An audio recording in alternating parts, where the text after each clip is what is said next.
अवैध गुटखा विक्रेत्यांवर पोलिसांचा धडक प्रहार. सगरोळीत प्रतिबंधित माल जप्त. नुकतेच नांदेड पोलीस अधीक्षक पदाचा पदभार स्वीकारलेले नीलभ रोहन, अप्पर पोलीस अधीक्षक सूरज गुरव आणि बिलोलीचे उपविभागीय पोलीस अधिकारी श्याम पानेगावकर यांच्या मार्गदर्शनाखाली बिलोली पोलिसांनी अवैध धंद्यांविरुद्ध मोठी मोहीम उघडली आहे. वरिष्ठ अधिकाऱ्यांच्या याच मोहिमेला गती देत बिलोली पोलीस ठाण्याचे पोलीस निरीक्षक बाळासाहेब रोकडे यांच्या नेतृत्वाखाली सगरोळी येथे एक धडक कारवाई करण्यात आली. या कारवाईत एका किराणा दुकानातून महाराष्ट्र शासनाने प्रतिबंधित केलेला गुटखा व पान मसाला जप्त करण्यात आला असून संबंधित दुकानदाराविरुद्ध गुन्हा दाखल करण्यात आला आहे. नांदेडचे नवे पोलीस अधीक्षक नीलभ रोहन हे गरिबांसाठी मसीहा म्हणून ओळखले जात असले तरी नंबर 2चे धंदे गुटखा, मटका, जुगार अशा अवैध व्यवसाय करणाऱ्यांवर ते गर्दनकाळ बनून आले आहेत. त्यांच्या या कडक भूमिकेमुळे संपूर्ण जिल्ह्यात अवैध धंदेवाल्यांचे धाबे दणाणले आहेत.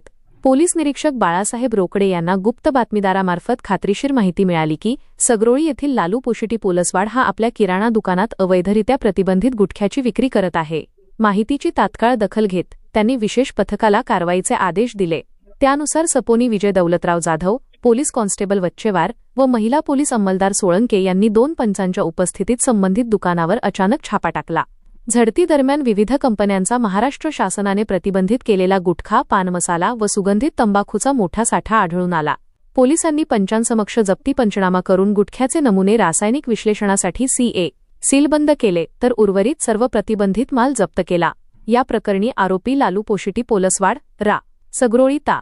बिलोली याच्याविरुद्ध भारतीय न्याय संहिता BNS कलम 123, 223, 274, 275 तसेच अन्न सुरक्षा व मानके कायदा 2006 मधील कलम 59 अन्वये बिलोली पोलीस ठाण्यात गुन्हा दाखल करण्यात आला असून पुढील तपास पोलीस करत आहेत.